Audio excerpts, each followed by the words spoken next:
Welcome back to Sophie and Sebastian. If you're just new to this podcast, make sure you start with episode 1, The New Neighbors, and after that you can listen to almost any story. In this episode, Sophie really wants a cat, but Dad needs a lot of convincing. Enjoy! One summer day, Sophie and Sebastian were lying on the grass in the shade of the apple tree. The sun was shining and the sky was blue. Every so often, an ant would try to crawl across their bare feet. It must be strange to be an ant. There you are heading home when suddenly a massive mountain appears in the way. And when you climb this strange obstacle, a giant finger comes out of nowhere and flicks you off. Swoosh! There you go, flying through the air, landing right back where you started. How do you explain that to your friends and family? Sophie watched as the ant disappeared in the grass. "Sorry, ant," she said. "You were tickling me. But if you come back, I'll let you by this time." "I wouldn't go back," said Sebastian. "I would just go around." "But what if that's the only way he knows how to get home? Now I've ruined his life forever.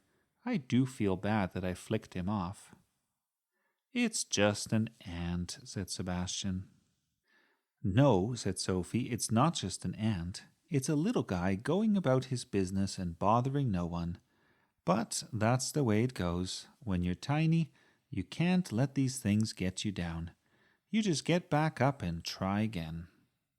"Sure," said Sebastian, who was getting tired of having to listen to Sophie. "Anyway, what should we do? Do you want to go for a bike ride?" "Bike? Not again. That's all you ever want to do." "But it's fun. I can even ride without my hands on the handlebars. Want to see?" "Do I want to watch you fall?" said Sophie. "Absolutely. But right now I have better things to do. I need to make a plan." "What kind of plan?" asked Sebastian. "A clever plan. A plan so clever that Mum and Dad won't be able to stop it. One day we won't have a pet, and the next day we will have a brand new kitty." "Good luck," said Sebastian. "You've asked for a cat 1,000,000 times. Not going to happen this time." "We'll see," said Sophie. "Jasmine has a dog, so I don't see why I can't have a cat." Sophie's friend Jasmine lived a few houses down the street. "My friends have 5 dogs and 3 cats," said Sebastian. "Which friends?" asked Sophie. "Lately, you're always talking about your friends, but I've never seen them." "I have 3 friends," said Sebastian, "and they're all taller than you. They are this high." Sebastian held up his hand as high as he could. "Cool," said Sophie. "Now come along, you can help me with my plan." "Where are we going?" asked Sebastian as he hurried after Sophie. "We're making art." Sebastian hesitated. He didn't always like art, but biking by yourself is not quite as much fun, so he stuck it out. As she gathered papers and pencils, Sophie said, "Here, help me make some drawings of cats. You can copy me." "What are you going to do with them?" "Clever things," said Sophie mysteriously. Then they set to work. Sophie made 2 different drawings of cats, and Sebastian copied them. If you are good at counting, you would know that that makes 4 pictures. 2 of the drawings were of an adorable tabby cat with the cutest whiskers. When you looked at them, you just wanted to pet them. The other 2 cats looked more like tigers, especially Sebastian's, which had the biggest grin as if it was sizing you up for a meal. "I'm not sure we can use that one," said Sophie. "It's a great work of art, though. Maybe hang that one in your own room." "What next?" asked Sebastian. "Are we done?" "Done? Done? This is just the beginning of my plan. My plan is so clever that it has more steps than you can count." "I can count to 20 at least." "But not in the right order. Now, next we get Tessa to add some words to each drawing." Tessa, Sophie's older sister, had read so many books that she could write important messages. Tessa was playing games on the iPad, which she wasn't supposed to do. "I'll tell Mum," said Sophie, "unless you help us." "Oh, fine," said Tessa. "I was losing anyway." While Tessa helped Sophie, Sebastian grabbed the iPad and kept playing. "Here's what I want you to do," said Sophie. "On the first one, write, 'Happy families have cats.' On the second—" "Slow down," said Tessa. "I can't write that fast." Sebastian shouted, "Yes, I just beat your level, Tessa." "Oh, go away," said Tessa. "What's next?" "Next," said Sophie, "I want you to write, 'Isn't it a pity we don't have this itty-bitty kitty?' That rhymes, by the way." "Yes, I noticed," said Tessa. "I'm not sure if I spelled itty-bitty kitty the right way." "Well, does it sound like it if you read it?" "Yes." "Then who cares?" said Sophie. "As long as people can read it, the spelling doesn't matter." "All right, so what do you want me to write on the last two?" "Well, that scary tiger is going into Sebastian's room, so you can write whatever. Maybe just write grrr. And for the cute tiger, you can add, 'Cats make life worth living.'" "All done," said Tessa. "Now give me my game back, Sebastian." "Hey, you're not supposed to be on the iPad." "Neither are you, so give it back." But Sebastian yelled, "Hey, Mum, is Tessa allowed on the iPad?" "You brat," said Tessa. But Sebastian dropped the iPad and ran away. When Sophie and Sebastian's dad came home from work, he went to his bedroom to change. But something looked a little different.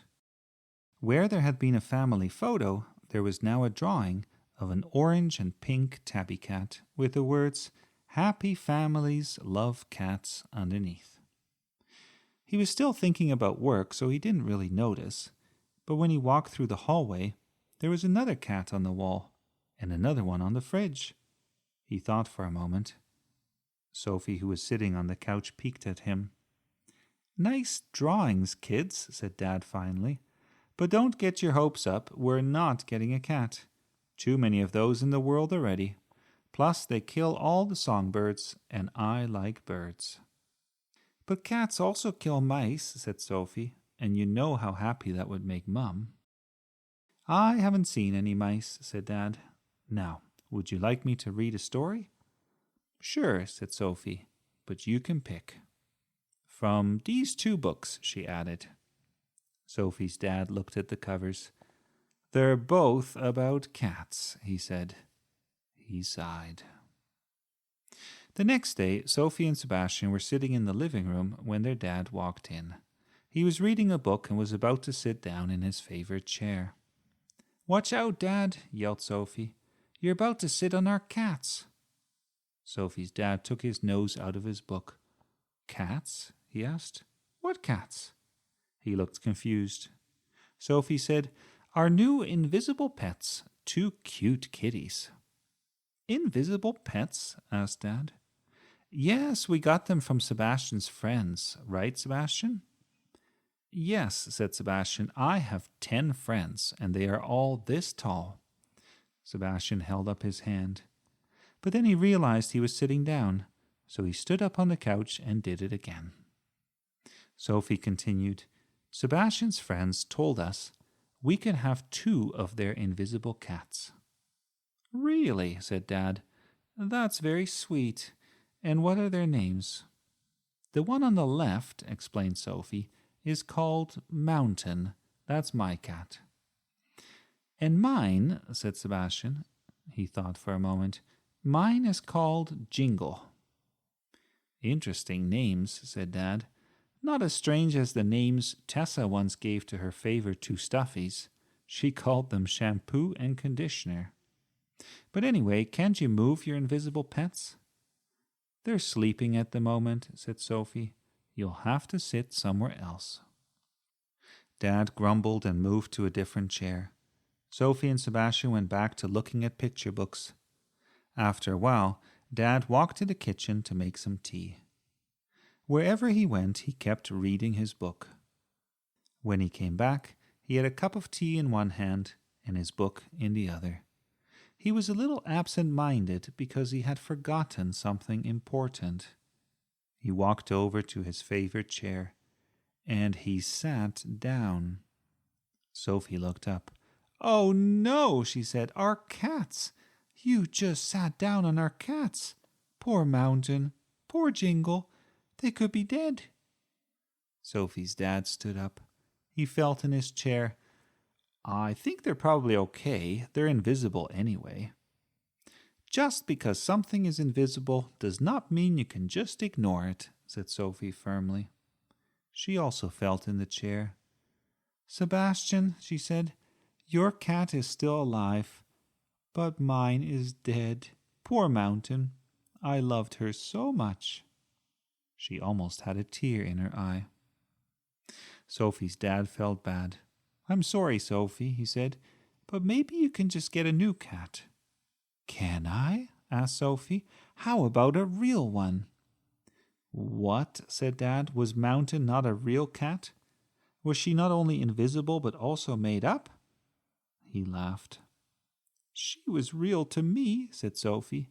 She tried to look as sad as possible. "She was a great friend. She always listened, and she would curl up beside me at night. Oh, poor Mountain." But Sophie's dad just shook his head and walked away. When he was gone, Sophie sighed. "Ugh," she said, "my plan is not working. We were so close." But later that day, Sophie's mum said to her, "Look, Sophie, I know you really want a kitty, and I know that Dad is not so sure about it, but maybe I can help you try one last time. Why don't we write an email to Dad to see if you can change his mind? Here, let's sit down and you tell me what to write." Sophie sighed. "Okay," she said, "I guess I'll try one more time." Soon after, Sophie's dad received a new email. The title of the message was, "Do not read this while playing chess." The message read as follows: "Why we should get a kitten now. First of all, I can train it not to scratch the furniture, especially if you also get me a laser pointer to distract it. Secondly, I will give you all the money I have saved up to pay for food and litter. Right now I have $6.30. Sorry, I just spent a bunch. Third, Mum says Mrs. Wilson knows of someone who has a kitten ready to pick up now if you say yes. Fourth, Mum is okay with it. Tessa wants one. Sebastian and Lucas don't mind. I obviously want one, or I wouldn't be writing this. Fifth, since it won't be invisible, you'll be able to see it more clearly, so you're less likely to kill it like you killed Mountain. We buried her this morning in the backyard. It's too bad you couldn't make it to the funeral. Finally, if you really hate it after half a year, we can always get rid of it. Actually, that's what Mum says, but I don't think we could. You would love it too much. Your favorite daughter, Sophie." Sophie's dad looked at the screen for a while. He sat back and looked up to the ceiling. Then he rubbed his eyes and read the message again. "Oh, Sophie," he said to himself. For a few days, nothing happened. Sophie wondered if her dad had read the email. He didn't say anything about it. Perhaps he had forgotten, or he was simply ignoring it.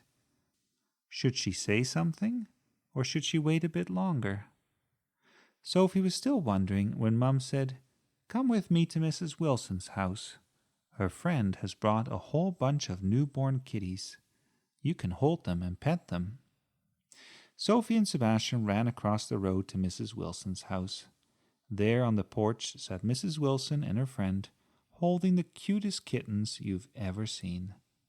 Mrs. Wilson's own cat, Darcy, was sitting on the railing, looking on with curiosity. Sophie and Sebastian took turns petting the kitties. Now, as you're listening to this story, you can probably guess what happened next. Sophie's mum told her that she was allowed to pick one kitty for herself. "Did Dad say yes?" asked Sophie, her eyes getting bigger. Yes, laughed Mum. He was okay with it after I talked with him. This is the best day ever, said Sophie. Thanks, Mum. You're welcome. That was the day that Sophie got a cat. She named it Kiko. I have no idea how you spell that. But then Sophie said that spelling doesn't matter anyway. Thanks for listening. Be sure to follow our Facebook page if you'd like to stay up to date. We also love to read your reviews. Till next time.